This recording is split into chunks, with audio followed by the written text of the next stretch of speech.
Toon Bells.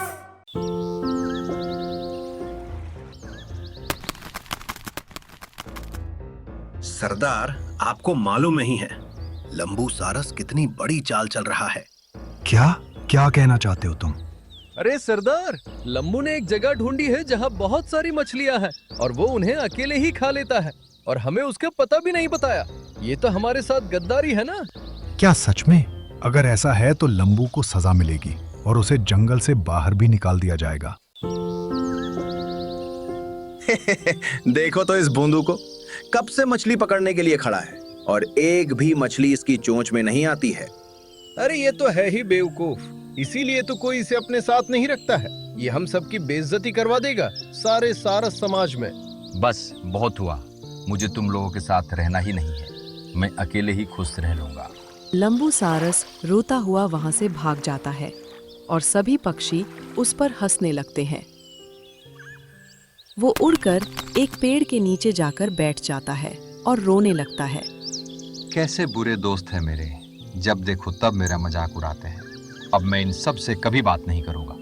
लंबू की आवाज सुनकर पेड़ के ऊपर बैठा चालाक कौवा लंबू से कहता है, अरे रोते क्यों हो लंबू भाई, मेरे पास तुम्हारी दुविधा का अच्छा इलाज है। क्या? हाँ, तुम इसीलिए रो रहे हो ना क्योंकि तुम्हें मछली नहीं मिली और तुम्हारे सब दोस्तों ने तुम्हारा मजाक उड़ाया। कोई बात नहीं, मैं हूँ ना, मैं कब काम आऊंगा। अरे वाह, मगर कैसे? बस देखते जाओ, आओ मेरे पीछे आओ। कौवा उड़कर कहीं जाने लगता है और लंबू उसके पीछे पीछे जाता है।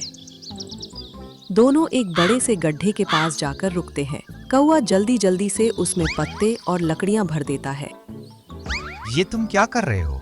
मुझे तो कुछ समझ नहीं आ रहा है कौवा भाई। बस देखते जाओ, अभी यहाँ से मेढकों की एक टोली आएगी। उन्हें ये गड्ढा नजर नहीं आएगा और तुम बस उनसे इतना कह देना कि ये रास्ता ही तालाब की तरफ जाता है। मैं छुपने जा रहा हूँ, मुझ पर उन्हें विश्वास नहीं होगा। इतना बोलकर कौवा झाड़ियों के पीछे छुप जाता है और मेढकों की टोली वहां आती है। अरे सारस भाई, हम रास्ता भटक गए हैं, जरा हमें तालाब का रास्ता तो बताना। हाँ भाई, आगे सीधे चले जाओ और फिर वहाँ से बाएं मुड़ जाना, तालाब आ जाएगा। तुम्हारा शुक्रिया सारस भाई। सारे मेंढक दूसरे रास्ते पर चले जाते हैं। गुस्से में कालू कौवा आकर सारस के ऊपर चिल्लाता है, तुम्हारा दिमाग खराब है क्या? तुमने उन सबको तालाब की तरफ क्यों भेज दिया? अभी वो सारे इस गड्ढे में गिर जाते और हम उन्हें खा लेते। नहीं, मैं ऐसे बेईमानी नहीं कर सकता हूँ, मैं कभी झूठ नहीं बोलता। हाँ, और इसीलिए कोई तुमसे दोस्ती नहीं करता है, तुम्हारे अपने सारस दोस्त भी नहीं। मैंने भी तुमसे बात करके बहुत बड़ी गलती की। अब जाओ, भूखे मरो। कौवे की ऐसी बातें सुनकर लंबू को बहुत दुख होता है, मगर वो कभी झूठ नहीं बोलता था। वो उदास होकर भूखा ही सो जाता है। अगले सवेरे तो उसकी भूख उसके नियंत्रण से बाहर ही हो गई थी। क्या करूं? ऐसे तो मैं सच में भूखा ही मर जाऊंगा। नहीं, एक काम करता हूँ, पास में जो नदी है वही जाता हूँ, वहाँ पर कुछ अनाज के पौधे लगे हैं, उन्हें ही खा लेता हूँ। लंबू झट से उड़कर नदी के पास पहुँचता है।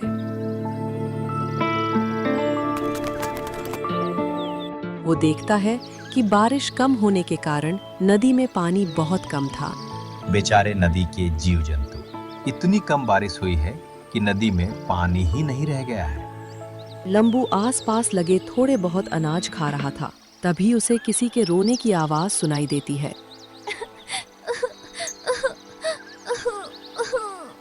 लंबू सारस देखता है कि एक मछली नदी किनारे रो रही थी।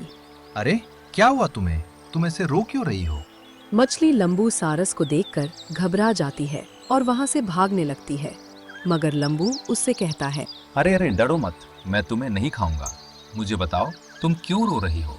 तुम्हें ऐसा रोता देखकर मुझे भी रोना आ रहा है। क्या तुम्हारे दोस्तों ने भी तुम्हें अकेला छोड़ दिया है? क्या? नहीं नहीं, ऐसा कुछ भी नहीं है। मैं तो इसलिए रो रही हूँ क्योंकि मेरे बच्चे मुझसे बिछड़ गए हैं। कैसे? मुझे पूरी बात बताओ। दरअसल मैं इस नदी में अपने बच्चों के साथ खुशी खुशी रह रही थी, लेकिन कुछ वक्त से यहाँ बारिश नहीं हुई है और नदी का पानी सूखता चला जा रहा है। तब सारी मछलियों ने ये तय किया कि नदी के उस पार चली जाएगी क्योंकि वहाँ ज्यादा पानी था। तो फिर मैंने बाकी मछलियों के साथ अपने बच्चों को भेज दिया। लेकिन तुम क्यों नहीं गई? क्योंकि मेरे पति बीमार थे और वो तैरकर उस पार नहीं जा पाते, इसलिए मैं यहाँ उनके साथ रुकी रही। हमने सोचा था कि उनके ठीक होने के बाद साथ में उस पार जाएंगे, मगर एक दिन एक दुष्ट सारस ने उन्हें खा लिया। अब मैं यहाँ बिल्कुल अकेली हो गई हूँ और नदी में इतना पानी भी नहीं बचा है कि मैं तैरकर उस पार जा सके। इतना कहकर मछली फिर से रोने लगती है और लंबू सारस को उस पर बहुत दया आती है। अरे अरे, तुम रो मत, मैं हूं ना, मैं तुम्हें उस पार छोड़ दूंगा। क्या? लेकिन तुम भी तो एक सारस ही हो, तुम मेरी मदद नहीं करोगे, तुम भी मुझे खा जाओगे। अगर ऐसा होता तो मैं अब तक तुमसे खड़ा होकर बातें कर रहा होता? नहीं ना, मेरा विश्वास करो, मैं कभी झूठ नहीं बोलता हूँ। आओ, मेरी चोंच में मैं पानी भर लेता हूँ और तुम उसी में बैठ जाओ, मैं तुम्हें उस पार छोड़ दूंगा। ठीक है, मैं तुम पर विश्वास करती हूँ, चलो। गिनी मछली डरते डरते लंबू सारस की चोंच में बैठ जाती है और दोनों आसमान में उड़ने लगते हैं। गिनी मछली पहली बार आसमान में थी, उसे बहुत अच्छा लग रहा था। थोड़ी देर में ही वो लोग नदी के उस पार पहुंच जाते हैं। देखा, मैंने तुम्हें सही सलामत पहुंचा दिया ना। गिनी के बच्चे रोते रोते उसके पास आते हैं। माँ, माँ तुम आ गई, हमने तुम्हें बहुत याद किया। हाँ माँ, अब हमें छोड़कर कभी मत जाना। तुम्हारा शुक्रिया सरस भाई, तुमने मुझे मेरे बच्चे से मिलवा दिया। और मुझे आज आसमान में उड़कर भी बहुत मजा आया। कोई बात नहीं, मैं समझ सकता हूँ कि अकेले रहकर कितना दुख होता है। तुम्हें तुम्हारा परिवार मिल गया, मैं बहुत खुश हूँ। अब मैं चलता हूँ। रुको रुको, तुम्हें भूख लगी है ना? अरे, ये तुम्हें कैसे पता चला? तुम्हारी चोंच में जब मैं बैठी थी तब तुम्हारे पेट की गुड़ गुड़ सुनाई दे रही थी। मैं समझ गई कि तुम भूखे हो, लेकिन तुम यहाँ से भूखे पेट मत जाओ। आओ, मेरे पीछे आओ। लंबू सारस को समझ आता कि गिनी मछली क्या कह रही है, मगर वो उसके पीछे पीछे जाता है। गिनी मछली नदी के किनारे पर एक जामुन के बगीचे में जाकर रुकती है। ये देखो, यहाँ जामुन के कई सारे पेड़ हैं। तुम यहाँ जितने चाहो उतने जामुन खा सकते हो। अरे वाह, यहाँ तो जामुन ही जामुन है। यहाँ तो मैं जी भर के जामुन खाऊंगा, तब भी 2 महीने तक ये खत्म नहीं होगा। तुमने मेरी जान बचाई है, उसके बदले में ये एक छोटा सा तोहफा है।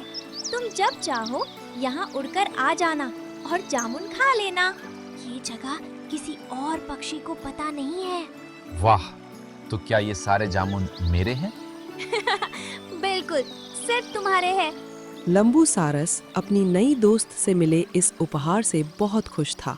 वो सारे बगीचे में घूम घूम कर जामुन खाता है और पेट भरने के बाद वहीं सो जाता है। अब लंबू सारस को कभी भूखा नहीं रहना पड़ता था, लेकिन उसकी ये खुशी ज्यादा दिन की नहीं थी। आजकल देख रहा हूँ ये लंबू उड़ उड़ कर कहीं तो जाता है और ये खाना भी नहीं ढूंढता है। क्या राज है इसका? हाँ भाई, मुझे भी इस पर शक है। चलो इसका पीछा करते हैं। दोनों दुष्ट सारस लंबू के पीछे जाते हैं और वो देखते हैं कि सारस जामुन के बगीचे में जाकर रुकता है। अरे, यहाँ इतना बड़ा जामुन का बगीचा है, हमें तो पता ही नहीं था। तभी ये आराम से अपना जीवन बिता रहा था। मुझे तो इससे बहुत जलन हो रही है। लगता है यहाँ की मछलियाँ इसकी दोस्त हैं। मैं इसे ऐसे चैन से नहीं रहने दूंगा। अब तुम देखो मैं क्या करता हूँ। दुष्ट सारस वहीं छुपकर बैठ जाता है और रात होने का इंतजार करता है। अंधेरा होते ही वो देखता है कि कुछ मछलियां किनारे पर आती है। मौका पाते ही दुष्ट सारस उन पर हमला कर देता है और मछली को चोंच में लेकर उड़ जाता है। बाकी मछलियां रोती रह जाती है। वाह वाह, क्या चाल चली है। अब वो लंबी यहाँ ज्यादा दिन तक नहीं रह पाएगा। दुष्ट सारस मिलकर हर रात एक एक मछली को गायब करने लगते हैं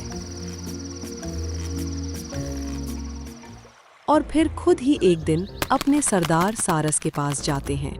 सरदार, आपको मालूम नहीं है लंबू सारस कितनी बड़ी चाल चल रहा है। क्या क्या कहना चाहते हो तुम? अरे सरदार, लम्बू ने एक जगह ढूंढी है जहाँ बहुत सारी मछलियाँ हैं और वो उन्हें अकेले ही खा लेता है और हमें उसका पता भी नहीं बताया। ये तो हमारे साथ गद्दारी है ना? क्या सच में? अगर ऐसा है तो लंबू को सजा मिलेगी और उसे जंगल से बाहर भी निकाल दिया जाएगा। हाँ, चलिए हम आपको उसके नए इलाके में लेकर चलते हैं।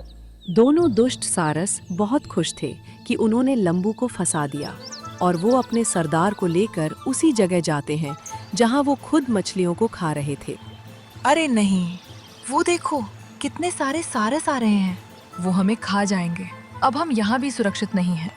रुक जाओ, यहाँ से भागो मत।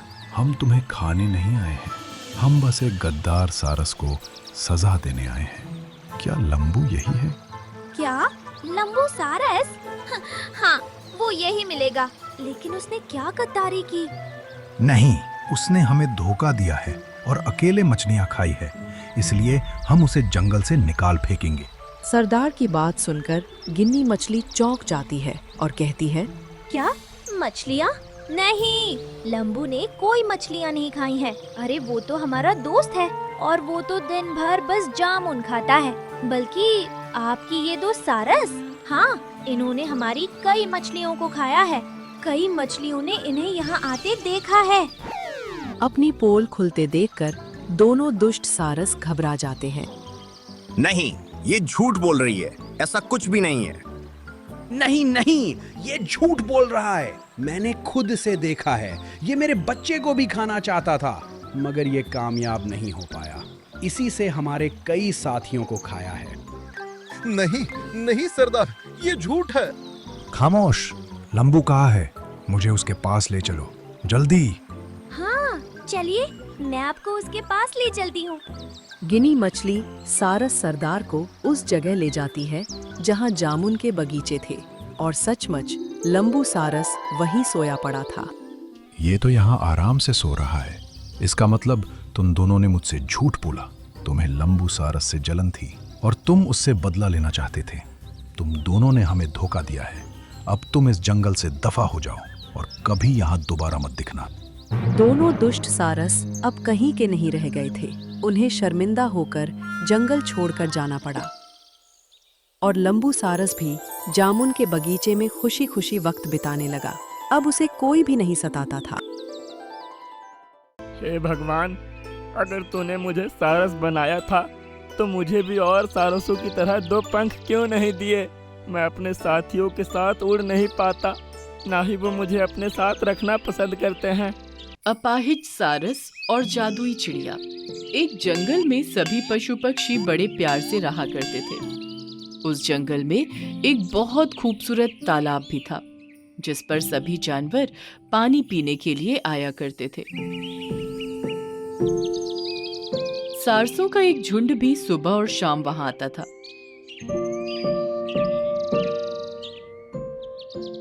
लेकिन एक सारस था जो कि दिन और रात वहीं भटकता रहता था।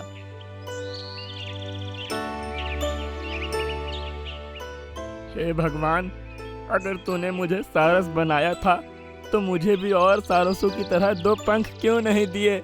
मैं अपने साथियों के साथ उड़ नहीं पाता, ना ही वो मुझे अपने साथ रखना पसंद करते हैं।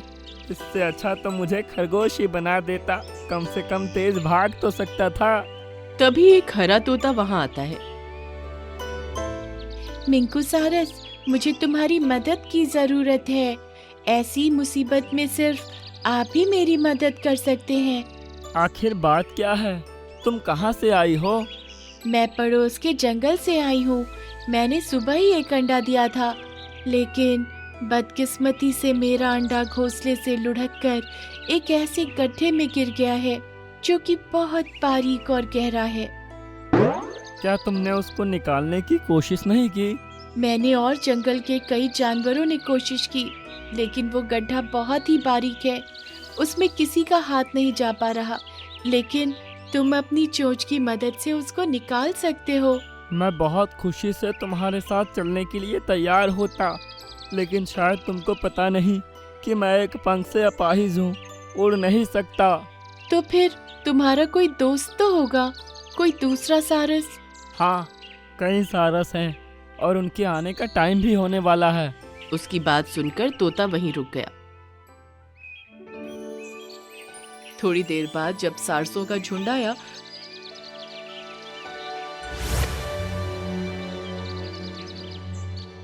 तो उस तोते ने सभी से मदद के लिए कहा, तुम्हारा जंगल तो बहुत दूर है, हम में से कोई वहाँ नहीं जाना चाहेगा। मेरा अंडा अगर उसी गड्ढे के अंदर फूट गया तो मेरा बच्चा उसी में पड़ा पड़ा मर जाएगा। प्लीज आप में से कोई मेरे साथ चलिए। हम उस तरफ जाते ही नहीं, और वैसे भी तुम इस जंगल की नहीं हो। हम तुम्हारी मदद के लिए भला इतनी मेहनत क्यों करेंगे? ये तुम लोग कैसी बातें कर रहे हो? इसके बच्चे की जिंदगी का सवाल है। अगर तुमको इसकी इतनी ज्यादा फिक्र हो रही है तो तुम ही क्यों नहीं चले जाते? उड़ नहीं सकते तो चल कर चले जाओ, पैर तो तुम्हारे पास भी है ना। इतना कहकर पूरा झुंड वहाँ से उड़ गया। तुम फिक्र मत करो प्यारे तोते, मैं तुम्हारे साथ चलने को तैयार हूँ। सुनकर तोता खुश हो गया और उसको अपने साथ ले चली। कुछ घंटों चलने के बाद मिंकू सारस के पैर दर्द करने लगे। वो बीच बीच में थोड़ी देर आराम करता और फिर अपना सफर तय करता। इसी तरह रुकते रुकाते शाम होने तक वो दोनों जंगल पहुंच गए। मिंकू सारस, यही है वो गड्ढा। सुनकर मिंकू सारस ने उसमें झांक कर देखा तो उसको काफी अंदर एक अंडा नजर आया। मैं अभी इसको निकालता हूँ। मिंकू सारस ने अपनी पतली गर्दन गड्ढे के अंदर डाली और फिर अपनी बारीक चोंच की मदद से अंडे को बड़े आराम से निकालकर जमीन पर रख दिया, जिसको देखकर तोता बहुत खुश हुई। तुम्हारा बहुत बहुत शुक्रिया मिंकू सारस। मुझे खुशी है कि मैं तुम्हारी मदद कर पाया, लेकिन अब मेरे पैरों ने जवाब दे दिया है। अब तो शायद सुबह ही यहाँ से निकल पाऊंगा, जब मेरा दर्द निकल जाएगा। तभी वो अंडा हरकत करने लगा और एकदम से चटकने लगा। अगले ही पल उसके अंदर से एक नीले रंग का चूजा बाहर निकला। देखते ही देखते वो चूजा अपनी मम्मी चिड़िया के आकार का हो गया और उड़ने लगा। ये देखकर मिंकू सारस चौंक पड़ा। ये कैसा जादू है? तुम तो अभी पैदा हुए हो, एकदम से बड़े हो गए और अभी से उड़ने भी लगे। ये सब कैसे हुआ? अब तुमको चलकर जाने की जरूरत नहीं पड़ेगी। इस जंगल से तुम अपने पंखों पर उड़कर जाओगे। हैं? भला मैं उड़कर कैसे जा सकता हूँ? मेरा तो एक ही पंख है। अभी तक जो कुछ भी मैंने किया वो सब इन्हीं के कहने पर किया था। ये अंडा भी मेरा नहीं था। मुझे साफ साफ बताइए कि आप लोग कौन हैं और आपका मेरे पास आने का क्या मकसद था? हम दोनों जादुई पहाड़ी पर रहते हैं। आज सुबह जब मैं अपने ध्यान में बैठा था तब मुझे तुम्हारी आवाज़ सुनाई दी। किस तरह तुम भगवान से अपना दूसरा पंख निकालने की दुआ कर रहे थे। फिर तोता मेरे ही कहने पर कोई पक्षी दुखी दिल से भगवान से कुछ मांग रहा है। तुम उसके पास जाकर उसका इम्तिहान लो। अगर वो दिल का अच्छा हुआ तो हम उसकी ख्वाहिश जरूर पूरी करेंगे। फिर मैंने तोता से कहा, तुम्हारे पास गई और तुम्हारा इम्तिहान लिया। मुझे खुशी है कि तुम अपने इम्तिहान में पास हुए। ये सुनते ही मिंकू सारस खुश हो गया। अब ये लो अपना इनाम, कहकर उसने अपने पंख जोर से फड़फड़ाए और मिंकू सारस के ऊपर से 2-3 चक्कर काटे। कुछ जादू सा हुआ और तभी मिंकू सारस का दूसरा पंख भी निकल आया। अपने पंखों को इस्तेमाल करो मिंकू सारस। सुनकर उसने पंख फड़फड़ाए और फिजा में उड़ गया। उसने 1-2 चक्कर घूम घूम कर लगाए और वो उस वक्त बहुत खुश हुआ। अरे वाह, ये है, यस, अब मैं भी उड़ सकता हूँ। फिर वापस उनके पास आया। आप दोनों का बहुत बहुत शुक्रिया। आपने मुझे एक और पंख देकर मेरी ख्वाहिश पूरी कर दी। अब तुम अपने जंगल जा सकते हो मिंकू सारस। याद रखना, जिस तरह आज मेरी मदद के लिए तुम आगे आए थे, आगे भी इसी तरह दूसरों की खूब मदद करना। मेरी मदद करने की आदत की वजह से ही मुझे मेरे पंख मिले हैं। मैं वादा करता हूँ आगे भी इसी तरह सबकी मदद करने को तैयार रहूँगा। ये कहकर वो उन दोनों को गुड बाय बोलकर खुश होते हुए आकाश में उड़ गया। जब वो तालाब पर पहुंचा तो बाकी सभी उसको उड़ता हुआ देख हैरान रह गए और खुश भी हुए। अरे मिंकू सारस, तुमको दूसरा पंख कैसे आ गया? ये सुनकर मिंकू सारस ने उनको खुश होते हुए सब कुछ कह सुनाया। हमें बहुत खुशी हुई कि अब तुमको हमसे अलग नहीं रहना पड़ेगा। तो देर किस बात की है, चलो आज से मैं भी तुम्हारे साथ चलता हूँ। सुनकर सभी सारसों का झुंड हवा में उठा और फिर मिंकू सारस भी खुश होते हुए उनके साथ सैर के लिए चला गया।